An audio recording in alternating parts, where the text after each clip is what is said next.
Dito nga ay pumasok na si Andres sa kampo ng kalaban, ngunit meron itong sensor, kaya nag-ingay at nalaman ng mga kalaban na may tao. At habang si Andres ay nasa peligro, itong si Miguel naman ay pumunta sa kanyang anak, ngunit hinarang siya di kanyang ex-wife at nakiusap si Miguel na sana hayaan siyang maging isang ama.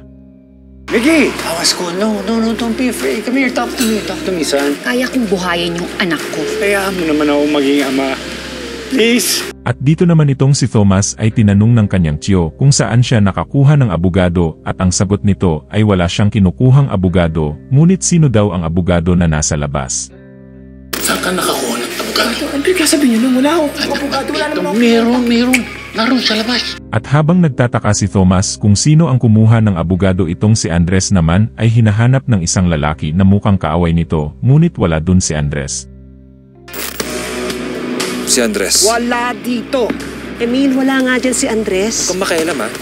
At habang hinahanaw si Andres ng isang lalaki, itong si Andres naman ay pumunta na sa bahay ni JB upang ibalita nito na alam niya na kung saan ang kuta ng iligal na ginagawa nila Timor, at sinabi ni JB na hindi niya kailangan bayaran ito dahil konting alak lang sapat na, at sinabi din nito na handa naman siyang tulungan si Andres. Ayaw mong madamay. Alam ko na kung saan sila nagkukuta para sa lahat ng illegal na transaksyon. Kailangan ko lang makuha yung master list. Tutulungan kita, di ba sabi ko? Hindi mo na ako kailangan bayaran. Konting beer lang, ayos na.